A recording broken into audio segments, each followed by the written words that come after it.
De modo que esto fue el día que quitamos la aparatología, la arcada superior y la arcada inferior, y que pusimos la contención permanente inferior a lo largo que va a estar en la boca a lo largo de 6 meses. Pero antes de retirar la aparatología, hacemos unos registros para evaluar la oclusión del paciente, ¿vale? Antes de hacer esto, nosotros hacemos unos registros en boca, ¿vale? Para evaluar el tipo de oclusión que tiene el paciente. Y entonces, pues, les presento, por ejemplo, que es un T-Scan, que es un aparato que tiene unos sensores que más o menos reproducen el trabajo de un papel articular, ¿vale?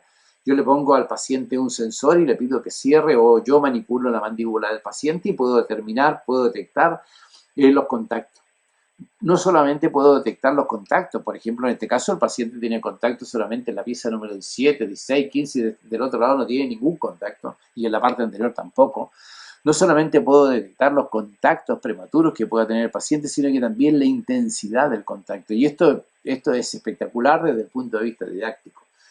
Ya no se trata de detectar el contacto prematuro, sino hay que detectar cuánto es la intensidad del contacto. Fijaros que, por ejemplo, en este caso, cuando antes de retirar la aparatología teníamos un 92% de la potencia de la musculatura en 2 piezas.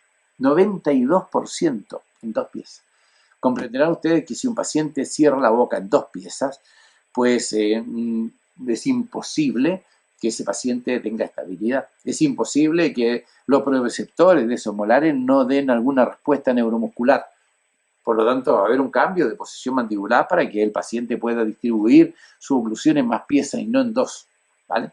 Y entonces, nosotros, antes de retirar la aparatología, aquí lo tenéis, está el paciente con bracket, hacemos un montaje en articulador, determinamos el tipo de oclusión que el paciente tiene y vemos si es posible mejorar el ajuste de la oclusión del paciente para poder retirar la aparatología y dejar esos 6 meses de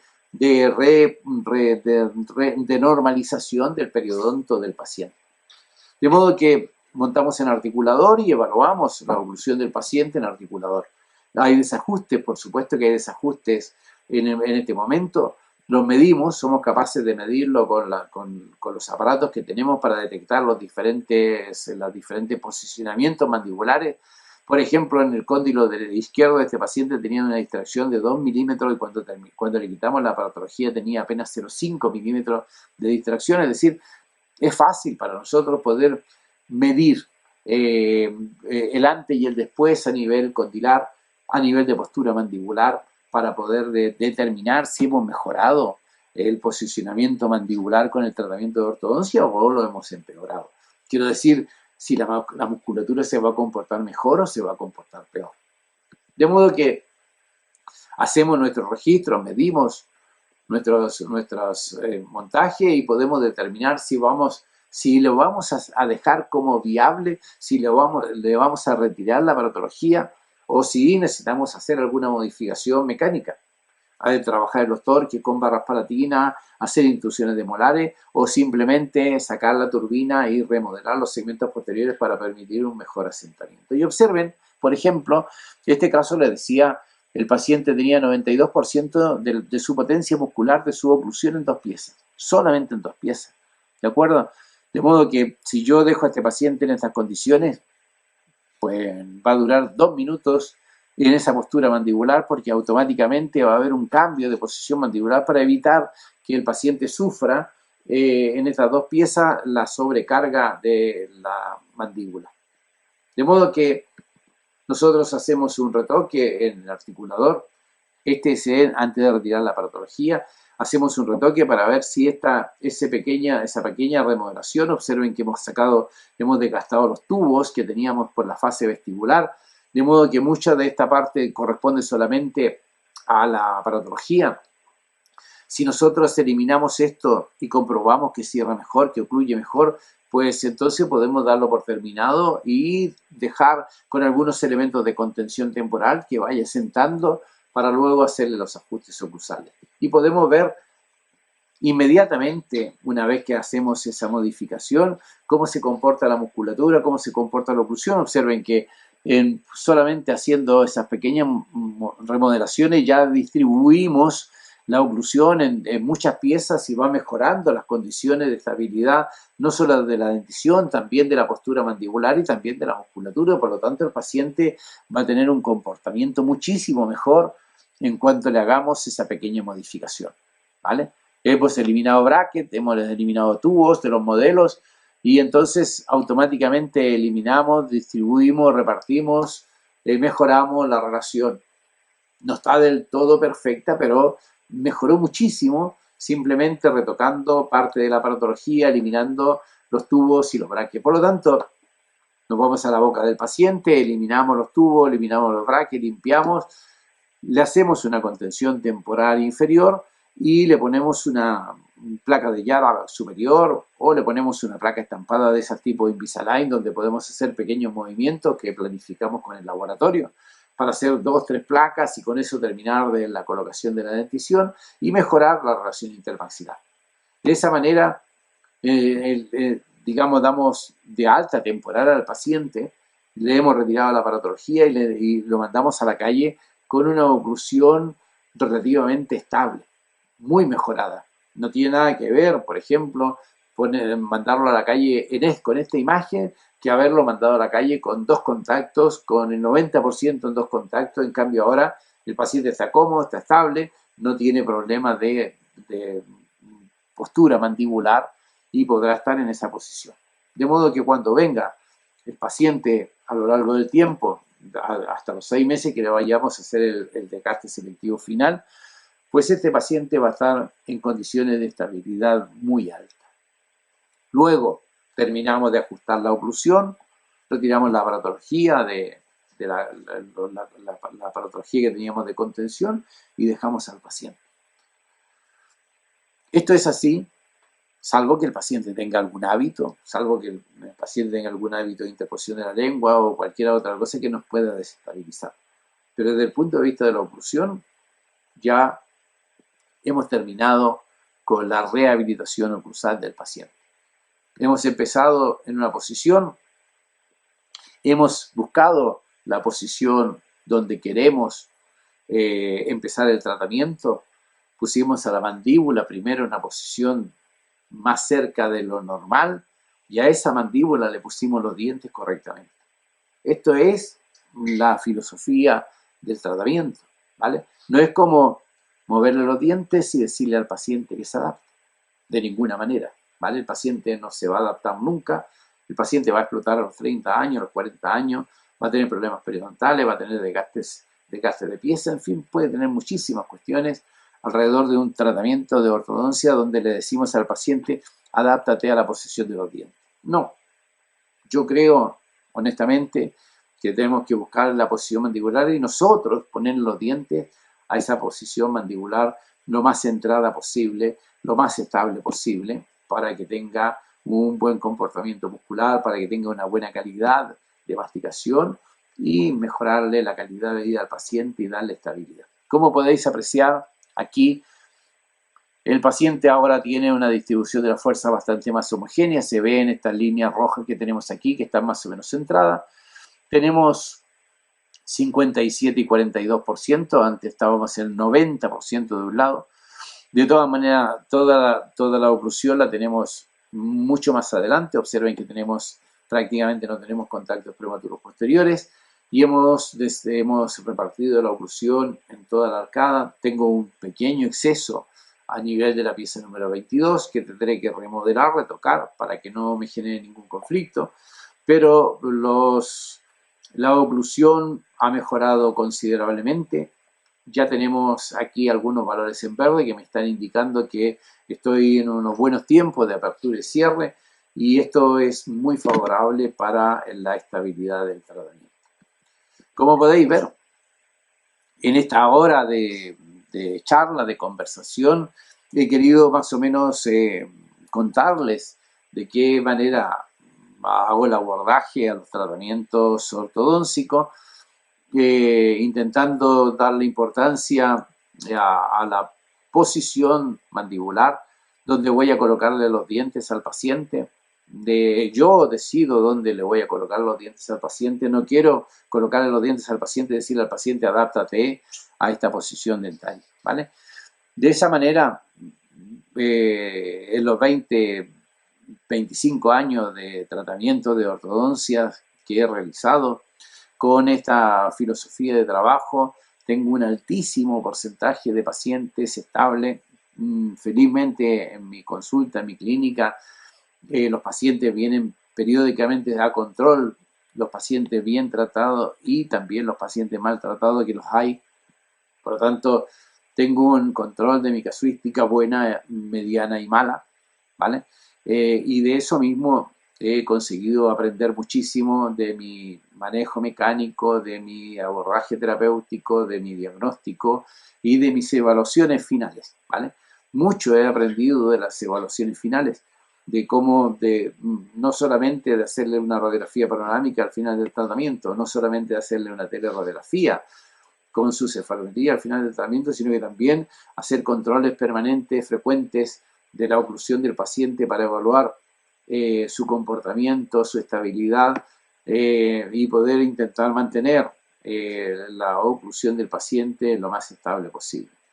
Espero que esta charla de hoy, que ha sido diferente a la que hacemos habitualmente de tratamiento de ortodoncia, les haya resultado atractiva. Me voy a ir a la zona del chat a ver si tenemos alguna pregunta en relación a esta cuestión, ¿vale? Tenemos aquí, vamos, lo de siempre. Todos los días en nuestras encuestas, en nuestras charlas, encontramos algunos colegas que están permanentemente en el chat. Les saludo, les agradezco la compañía, la fidelidad, la confianza de estar aquí con nosotros. Estoy encantado de poder estar con vosotros todos los jueves y si tenéis alguna pregunta que hacer, yo, si estoy en condiciones de contestarla, estaré feliz de poder ayudarles a solucionar alguna duda.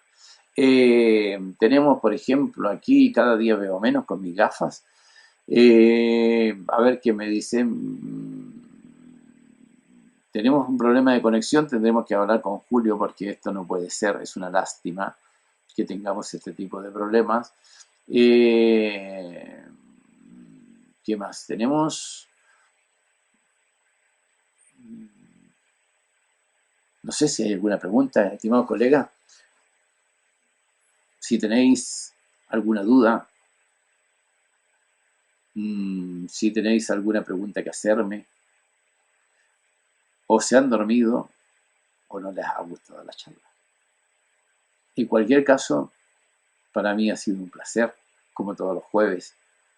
He cogido el vicio de estar con vosotros, a los que estáis en Sudamérica, en Centroamérica y en Norteamérica, a los colegas de Portugal y España que nos acompañan y de otros países.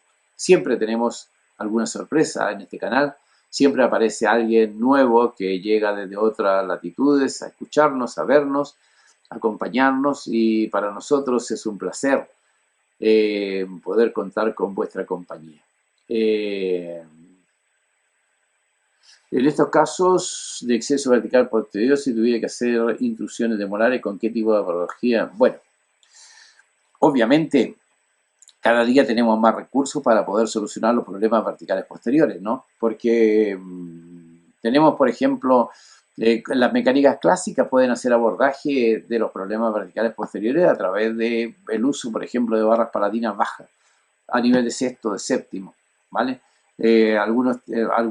Este sería, por ejemplo, un recurso común para poder tratar los problemas verticales posteriores. Ahora utilizamos también microtornillos para dar la solución de la intrusión superior o intrusión superior. Estamos usando también mini placas para tener un anclaje más fuerte, más estable y poder hacer entonces intrusiones significativas. Pero también estamos usando levantes de mordida del segmento posterior durante el tratamiento de ortodoncia, principalmente en pacientes en crecimiento para poder inhibir la erupción dentaria y de esa manera controlar verticalmente el segmento posterior. Tenemos un muy buen resultado cuando el paciente está en crecimiento y hacemos este tipo de controles verticales posteriores. Basta con la colocación de los levantes de mordida del segmento posterior, séptimos, sextos, quintos, y de esa manera estamos inhibiendo a la erupción dentaria, la erupción pasiva principalmente, y podemos tener un buen control vertical posterior. Si no, utilizamos los microtornillos, si no, utilizamos las mini placas, si no, utilizamos la turbina. De modo que el control vertical posterior es un tema importante dentro de la biomecánica. Es un tema, para mí, puede ser el primer tema, ¿vale? El segundo tema será el cierre de los espacios. De modo que primero la importancia viene del control vertical posterior y luego los problemas sagittales y estas cosas. ¿Por qué? Porque el paciente cuando cierra la boca, pues el problema lo tiene siempre en la parte posterior. De modo que si empezásemos la ortodoncia desde la parte de atrás, tendríamos un mejor manejo ortodóntico que como tal y como lo hacemos ahora, que empezamos desde adelante, desde el apiñamiento dentario, desde los incisivos. Creo que el abordaje debería ser de atrás hacia adelante y no de adelante hacia atrás.